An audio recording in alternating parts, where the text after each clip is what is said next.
UP की सियासत में एक खास और अलग पहचान रखने वाले पूर्व मंत्री और कुंडा से विधायक रघुराज प्रताप सिंह उर्फ राजा भैया के एक फैसले ने इस चुनाव में सबको चौंका दिया है। दरअसल कुछ दिन पहले राजा भैया ने एक ऐलान किया कि इस चुनाव में वे किसी भी दल को समर्थन नहीं देंगे। इनका यह फैसला इसलिए भी महत्वपूर्ण है क्योंकि लोकसभा की दो ऐसी सीटें हैं, प्रतापगढ़ और कौशाम्बी। कहा जाता है कि इन सीटों पर हार और जीत में इनकी सबसे बड़ी भूमिका होती है। इसी मुद्दे पर बातचीत के लिए इस वक्त राजा भैया इस वक्त मेरे साथ खुद मौजूद हैं। सर, गठबंधन के इस दौर में पार्टियां या तो साथ होती हैं या फिर एक दूसरे के खिलाफ हो जाती हैं। आपका ये फैसला कि आप खिलाड़ी के तौर पर नहीं बल्कि इस चुनाव में रेफरी के तौर पर रहेंगे, क्या कोई खास रणनीति है इसके पीछे?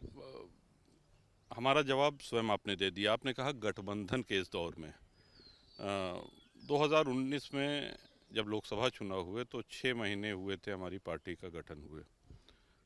उसमें शैलेंद्र कुमार प्रत्याशी थे और कुंडा और बाबागंज विधानसभा में हम लोगों ने जीत हासिल करी। लोकसभा चुनाव की बात कर रहे हैं। लेकिन कौशाम्बी में हमको जो सफलता मिलनी थी वो नहीं मिल सकी। आपने कहा गठबंधन का दौर, तो बिल्कुल हम इससे सहमत हैं। हमारा गठबंधन किसी भी दल से नहीं हुआ तो हमने चुनाव न लड़ने का निर्णय लिया है। अब ऐसी स्थिति में जब हमारा कोई प्रत्याशी नहीं है और न ही हमारा कोई अलायंस है, तो हमने कार्यकर्ता पूछ रहे थे, समर्थक पूछ रहे थे कि करना क्या है। तो एक बैठक बुलाई, भारी तादाद में समर्थक आए और ये निर्णय हुआ कि हमने ये निर्णय लिया सबको सुनने के बाद कि इसमें आप लोग स्वतंत्र हैं, जिसको चाहें उसको मतदान करें, जिसको चाहें उसको आशीर्वाद दें। तो हम इस चुनाव में पूरी तरीके से निष्पक्ष हैं, आराम से बैठे हैं, घर पे आप देख रहे हैं, और जिसको जहां करना है खुली छूट है। और हमारे कई कार्यकर्ता कुछ ऐसे हैं जो भाजपा के साथ हैं, कोई सपा के साथ है। लेकिन कहा जाता है कि आपके समर्थक आपसे पूछे बिना एक कदम भी आगे नहीं बढ़ाते हैं। बिल्कुल बिल्कुल, ये हमारा सौभाग्य है कि ऐसे निष्ठावान और ऐसे मजबूत समर्थक और कार्यकर्ता मिले हैं। उन्हीं के बल पे ये कीर्तिमान हासिल हुआ है कि हम 7 बार लगातार कुंडा से विधायक हैं। और बिना किसी गठबंधन के जनसत्ता दल आज उत्तर प्रदेश के विधानमंडल में कांग्रेस और बसपा से बड़ा दल है। 2 विधायक, 1 एमएलसी, तो कांग्रेस और 2 राष्ट्रीय दलों से बड़ा दल है। तो कार्यकर्ता तो ये हमारा पूर्व जन्म का कोई पुण्य रहा होगा कि ऐसे समर्पित और ऐसे सक्षम कार्यकर्ता मिले हैं। तो बिना पूछ के नहीं कर रहे हैं, हमने स्वयं कहा है कि आप लोग अपनी इच्छा से जहाँ चाहें मतदान करें। लेकिन एक चीज़ आपसे सर ये जानना चाहूँगा कि जब से योगी आदित्यनाथ मुख्यमंत्री बने, देखा गया कि कई मौक़ों पर आप प्रत्यक्ष रूप से या अप्रत्यक्ष रूप से बीजेपी के साथ खड़े दिखाई दिए। अमित शाह से आपकी मुलाकात बेंगलोर में हुई, तो इस बात के कयास लगाए जा रहे थे कि हो सकता है कि आप बीजेपी के साथ चले जाएं, सपोर्ट कर दें। लेकिन अचानक से ये फैसला, तो क्या इसको क्या माना जाए? हम द्विवार्षिक चुनाव होते हैं राज्यसभा के, विधान परिषद के, आप जानते हैं हर 2 साल पे होते हैं। तो माननीय मुख्यमंत्री जी ने और भाजपा के संगठन के बड़े लोगों ने आज से 6-7 वर्ष पहले की बात है, 2018 की बात है, उन्होंने कहा कि आपका चाहिए वोट, चाहिए आपका समर्थन चाहिए। तो हमने भारतीय जनता पार्टी का साथ दिया राज्यसभा से, और उसके बाद विधान परिषद में भी दिया। तो और बिना किसी लालच, बिना किसी शर्त, बिना किसी नखरे के, और अंत में ऐसा हुआ कि फिर तो भारतीय जनता पार्टी के कार्यालय से फ़ोन आया कि ऐसा राजा भैया बोल रहे हैं। हम कहे हाँ बोल रहे हैं, बताएं। कहने कि भाई साहब भारतीय जनता पार्टी के प्रत्याशी को वोट दे दीजिएगा। हम कहे ठीक है भैया, दे देंगे। तो हमको लगता है कि इतना सरल हो जाना भी ठीक नहीं, लेकिन हम करते रहे और राज्यसभा में भारतीय जनता पार्टी को और विधान परिषद में जीत मिलती रही।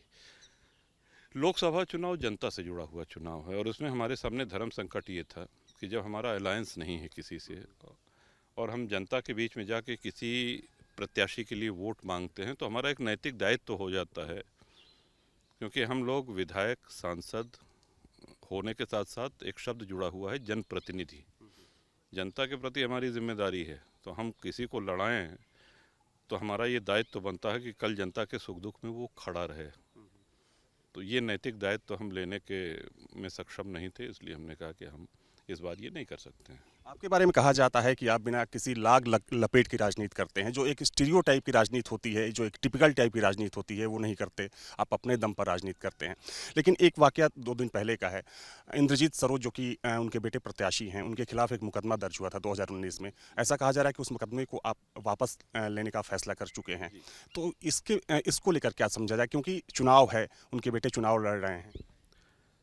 नहीं, ये सही बात है कि 2019 में एक मानहानि का मुकदमा दायर हुआ था, लेकिन अब हमने निर्णय लिया है कि उसका अब कोई औचित्य नहीं है। हमने वापस लेने के लिए अपने अधिवक्ताओं को निर्देशित कर दिया है। तो कोई इसके राजनीतिक मायने ना निकाले जाएं? नहीं, कोई राजनीतिक मायने न निकाले जाए। एक सर सवाल बड़ा इंपॉर्टेंट है। जब से चुनाव शुरू हुआ तब से कहा गया पश्चिम से कि क्षत्रिय नाराज हैं, क्षत्रिय नाराज हैं, ठाकुरों के स्थापित नेता हैं। और अगर अवध बेल्ट की बात करें, पूर्वांचल की बात करें, तो आपका एक्सेप्टेंस दूसरे नेताओं से कहीं आगे दिखता है।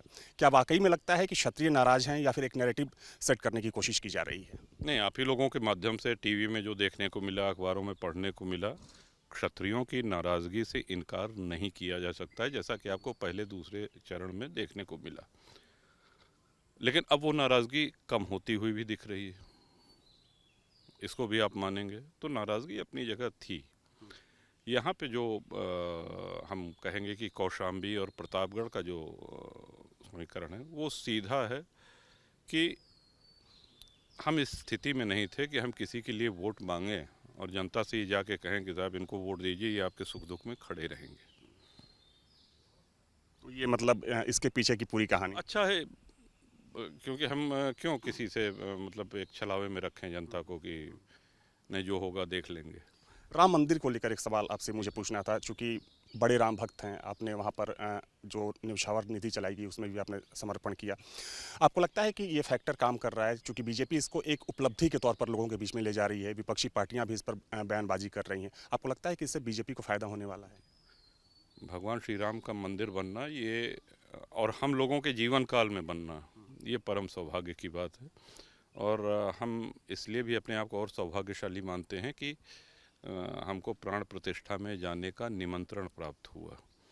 तो हमारे लिए तो वो आस्था का मुद्दा है, और राजनीति से या शेष अन्य चीज़ों से बहुत ऊपर है।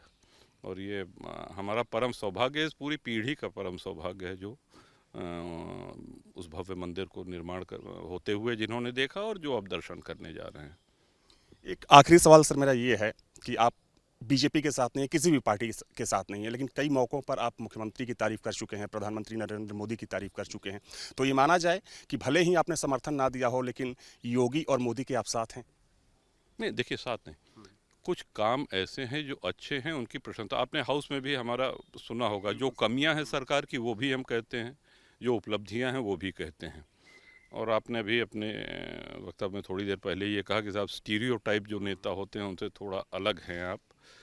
तो हमने हाउस में ये भी कहा था कि सरकारें न इतनी अच्छी होती हैं जितना सत्ता पक्ष कहता है, और सरकारें न इतनी ख़राब होती हैं जितना विपक्ष उनको बताता है।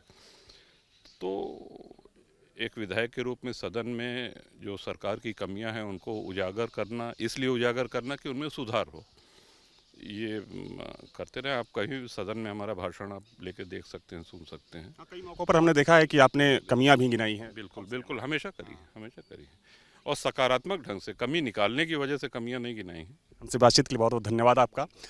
तो देखिए, इस वक्त मेरे साथ रघुराज प्रताप सिंह उर्फ राजा भैया मौजूद थे, जिन्होंने तमाम मुद्दों पर हमसे खुलकर बातचीत की। इस चुनाव में उन्होंने फैसला किया कि वे किसी भी पार्टी को समर्थन नहीं करेंगे। क्यों नहीं करेंगे? उन्होंने साफ कहा कि उन्होंने अपने कार्यकर्ताओं पर छोड़ दिया है कि वे खुद फैसला लें कि उन्हें किसको वोट देना है। इन्होंने राम मंदिर के मुद्दे पर भी बातचीत की, क्षत्रियों की नाराज़गी पर भी बातचीत की।